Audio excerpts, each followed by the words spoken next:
அம்மா பத்து விரல் மோதிரம் ரத்தின பிரகாசம் அது பாடகம் தண்டை கொலுசும் பச்சை வைடூரியம் இச்சையா இலைத்திட்ட பாதனின் சிலமினொழியும் முத்து போல் மூக்குத்தியும் ரத்தின பதக்கங்களும் மோகனமணி மாலையழகம் முழுவதும் வைடூரியம் புஷ்பவக ராகத்தினால் முடிஞ்சிட்டு நின்றாள் அழகம் சுத்தமாய் வருகின்ற காதினில் கம்மளங்களும் செங்கையிலே பொங்கங்கணமும் அத்திவரதன் தங்கையே சத்தி சிவ ரூபத்தினான் அடிகனான் சொல்லத் தீருமோ அழகான சமயபுரத்திலே புகழோடு வாழ்ந்திருக்கும்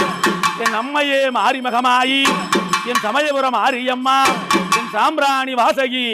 நீ சமைந்தால் சமயபுரம் சாதித்தால் கண்ணபுரம் கண்ணபுரம் ஆரியம்மா கைவளையல்காரியம்மா இந்த திண்டாடும் சேலமா நகர்தனிலே அம்மா இந்த திண்டாடும் சேலமா நகர்தனிலே திருமணி முத்தாறு இந்த முத்தாறு கரையோரம் பூங்காவன தோப்படியே ஓங்காரமாய் வீட்டிருக்கும்